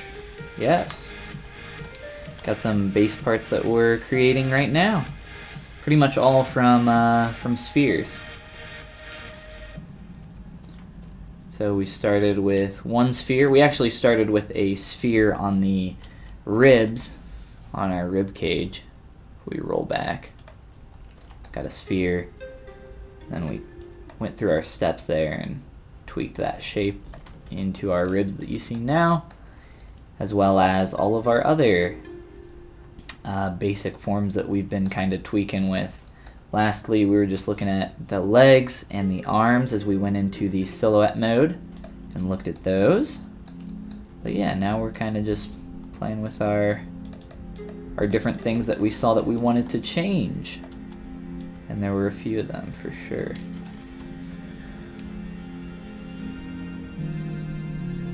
I noticed the flow is make parts and dynamesh it. Yeah, essentially. So yeah, insert a primitive shape. And I don't know why that has its color turned on. So insert a primitive shape like a sphere and then kind of sculpt around the shape and get it closer to what you're looking for.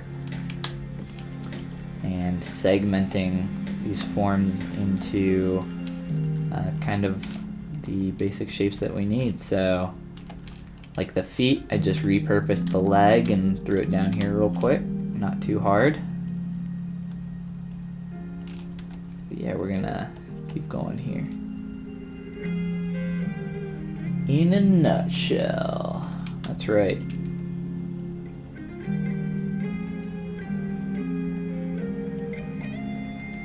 And if you miss anything on the stream, you can always go back and watch it on my YouTube channel.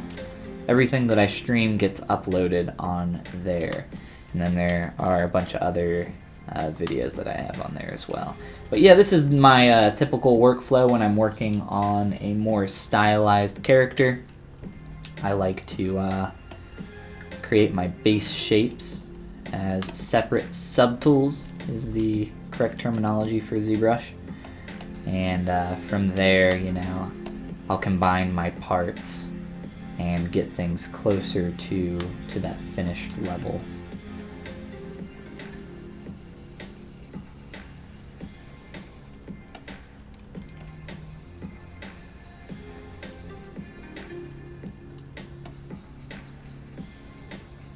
But yeah, I'll let's see, on our morning stream today, we just worked with a single Dynamesh piece and we created, we just did a quick little head anatomy study. Nothing crazy, but let me see if I can re-import it here. So yeah, if you're looking to add some tips for doing some heads or anything like that, we did this quick little head today from a sphere. I don't have the undo history on it, it's just a Z tool. But yeah, it's pretty rough, you know, I didn't like finish the ears or anything. Those are just like really basic, and we broke symmetry very briefly at the end. I did like a super tweak there on the face while I was saying goodbye to everybody. But yeah, if that's something that interests you, like I said, all that stuff gets uploaded on my my YouTube channel. So if you miss any stream or anything, it's all up on there. But yeah, I had fun working on this guy this morning, and I hope that you guys had fun. For those that were there, I hope you guys had fun playing ZBrush along with me. But yeah, we can go back here. So this is like my typical process as I work on this. But again, like I said, that previous sculpt was done as a single ZBrush, or I'm sorry, ZBrush, Dynamesh tool. Which is also, you know, whatever works for you. I think I like to look at it as you have a tool set here in ZBrush, and you have to figure out how to problem solve and create the thing that you need to make that time. Because there's so many different ways to do everything. There's no one, you know, best way every time to that you're gonna find to like create a head, and the best way is gonna be the way that works for you, I think. Whatever works for you is the best way.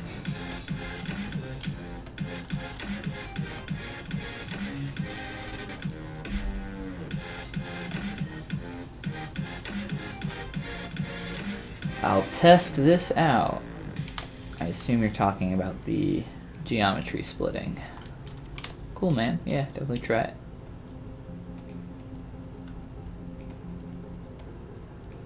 I first learned this technique from a guy I used to work with.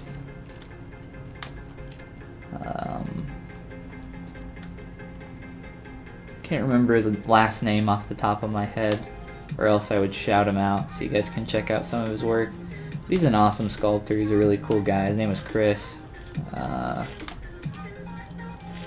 remember his last name right now.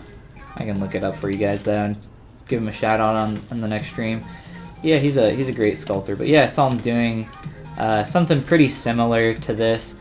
I don't think he does it to this extreme, but yeah, I kind of got the idea from there, and then I was like, ooh, I want to kind of play around with that, see if I can develop some kind of technique. So, I don't know. Works for me. I enjoy it. Pretty much the only way I can do really clean stuff.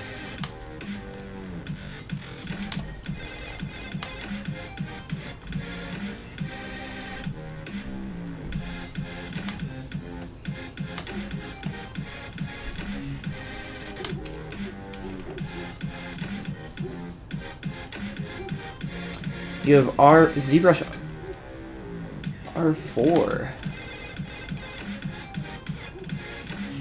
For R4? How the hell do you have 4R4? 4R4 is from like 2010? 2011? How old is ZBrush 4R4? You're on like a really old version of ZBrush. But yeah, with ZBrush 4R4 you should still be able to do what I'm doing here. That's funny. Dude, upgrade your ZBrush, man.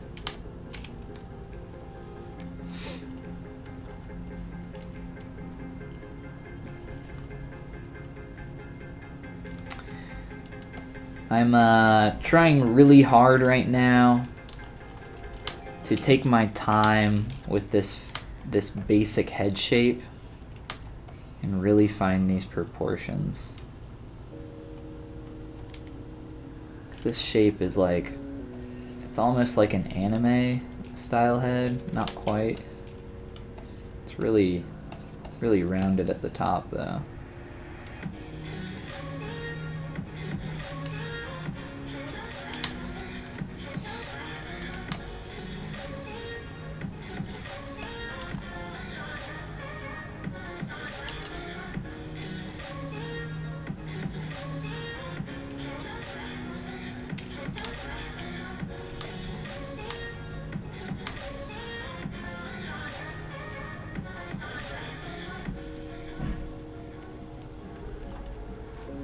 Something like that, maybe. Rabid Monkey! What's going on, man? Welcome to the stream.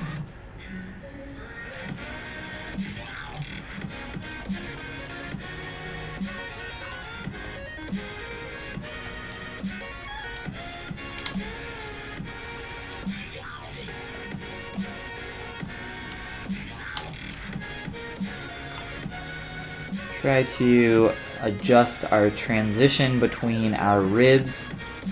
I can try to just kind of clip that real quick. Something like that. Yeah, let's do that for now. Kind of pinch it a little bit.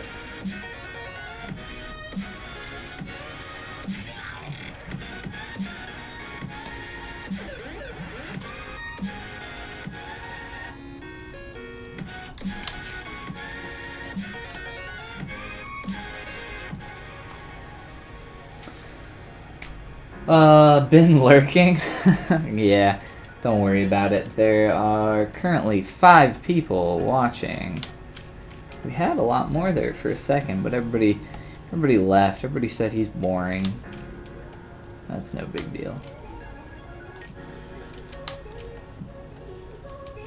The morning streams have actually been more lively lately. I'm on the East Coast of the US, so it just kind of depends on what time I get on, but the morning streams, like I said, more people jump on around then. But I think if I streamed later, just because I'm on the East Coast, everybody's behind me and coming home from work and everything else. So for me, you know, it's 9 o'clock at night right now, but for other people, you know, on the West Coast, 3 hours behind. So some of those people are just kind of getting off work right now. And I'm not gonna... I can't be on all night. Especially since I stream twice a day. At least right now with the current schedule. But it gives me like a couple opportunities, you know, morning and evening to meet everybody. Give some different time zones, some pretty drastic time zones there apart. Some opportunity to come hang out.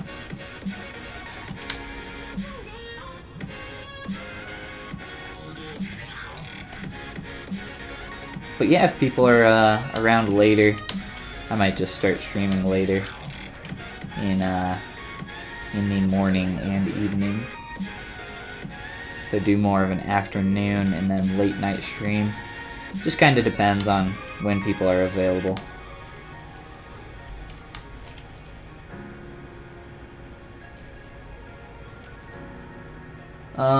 Let's see here. It's 5 a.m. in Russia. 5 a.m. in Russia. What are you doing at 5 a.m.? 5 in the morning in Russia. 3 a.m. You people are... It doesn't actually matter what time I stream, because apparently nobody watches streams unless it's like freaking 1 in the morning or later. It doesn't make any sense. Bumbledore. I love your name, Bumbledore. Welcome to the stream. Glad to have you with us, man. Bumbledore, what am I working on? Working on some stylized female anatomy for our night stream. In the morning stream, we did a quick little dude head, single subtool Dynamesh all the way up, and then I did some reprojection at the end for some polygroup or subdivision levels. Sorry. So we got those in there at the very end. But Dynamesh pretty much all the way up until this point, and then I added some asymmetry and some other stuff. But yeah, for our night stream, stylized female anatomy. At least for right now. So hopefully some of the stuff that I'm showing you guys can be helpful. And if not, too bad. Kinda just still doing it. Hopefully it's helpful though. Rabid Monkey, I like to have streams on in the background while I do other stuff. Yeah, that's pretty much what most people do. Pick up lots of info, not paying 100% attention. Just found your stream in the whole ZBrush search. Awesome, man. Is it useful to learn ZBrush in case of my 3D printing studios? Yeah, well, I don't know. I use ZBrush for 3D printing. Like, I used to do a lot of production level 3D printing stuff in ZBrush. full time. So I don't know, man. I think there are.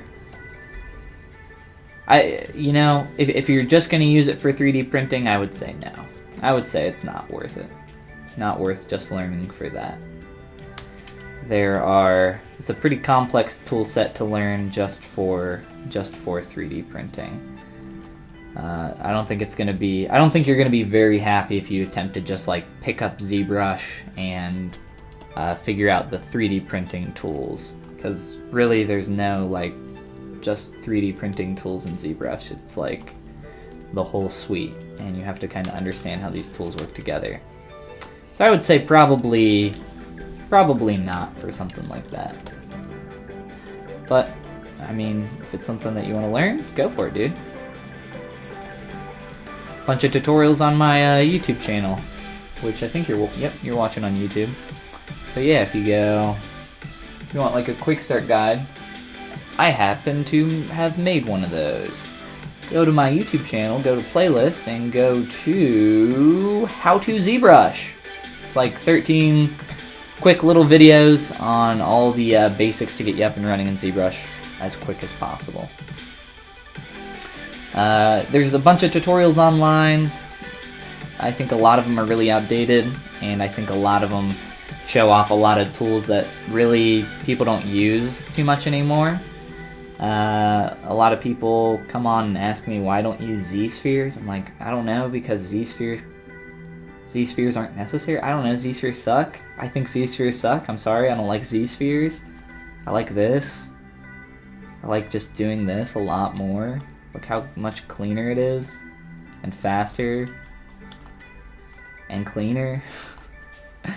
So I don't know.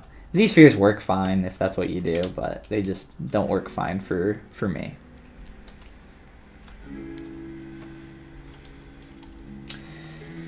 Let's merge this. Just do like a really rough Dynamesh and a really quick Z-remesh. So now we have a really basic head shape.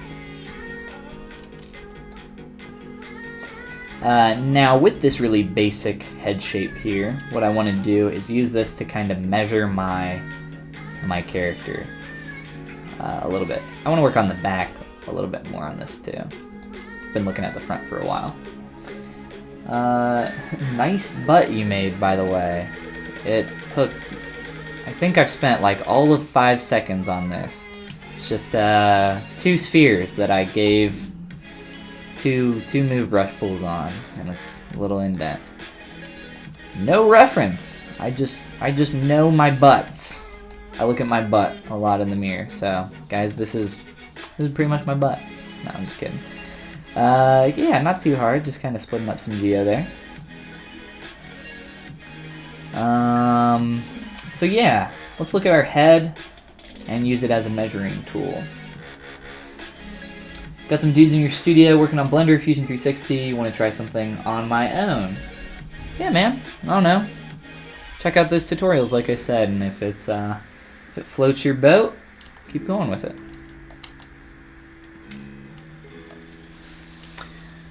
So I don't know if you guys have heard the measuring system of like, ooh, this character's X amount of heads tall, etc. That's pretty much what we're going for here, though. Looks like we're at roughly 6 to 7 heads tall, which is fine. I might tweak it a little bit more. If I made her stand on her tiptoes a little bit, I think we would be closer to that. But I'm going to be working on this proportionally a little bit better. But I could even, you know, shrink my head, the head of my character a little bit. I do want the head to be about the size of my chest there. So I think we're pretty close to that. But some more tweaking and we'll get there. But yeah, I'm pretty happy with the direction that we've gone thus far up to here. So let me check how we're doing on time real quick. we're just at about 2 hours, so I'm actually going to bounce out of here in not right this second.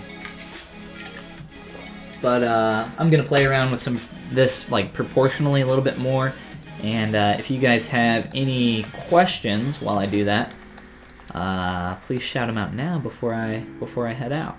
And as always, thank you for stopping in and hanging out with me, guys. I always appreciate it. So I want to kind of look at the back of my character, since I've kind of been looking at the front for quite a while, and start to really work on these shapes back here a little bit better. So blending in some of this, pulling out some of this form. And I have some nice stylized anatomy characters for female figures. I have some like really strongly tweaked stuff. And I was trying to find it earlier, but I don't know. Let me look real quick, just so I can show it to you guys before I jump on out of here. I don't know what's going on. I think one of my hard drives, fingers crossed, I think one of my hard drives might be failing. Every time I've been loading into this, or not external hard drive, it's an internal hard drive, but it's an hard disk, an actual hard disk, not a solid state. But it's been really laggy just today. Probably just need to turn off my computer because I haven't turned it off in a hot week or two. So we should probably do that. So 1 second here while I find this. I'm looking through about close to 100 different folders of just little projects here, but gotta go with the morning routine. Yeah, you said it's like 5 a.m. So see you later, man. Thanks again for stopping in. Have fun with your 3D printing stuff. And yeah, absolutely. I'll be online at the same time tomorrow, and doing a morning stream. For my time zone, Eastern time zone, 10 a.m. around there. We were a little late starting today, but that's okay. It's no big deal. But yeah, let me find this real quick, just because I want to show it off to you guys. A more finished, stylized anatomy character.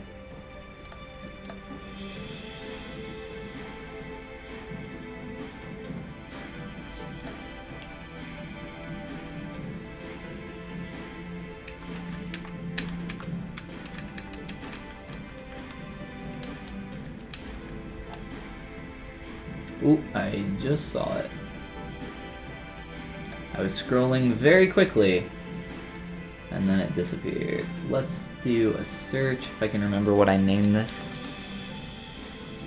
Okay, yeah, I found it. Alright. ZBrush. Let's do date modified.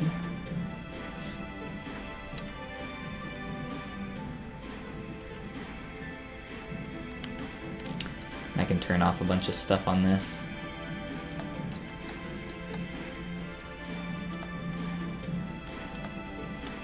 Or actually, this actually isn't the finished one. That's okay.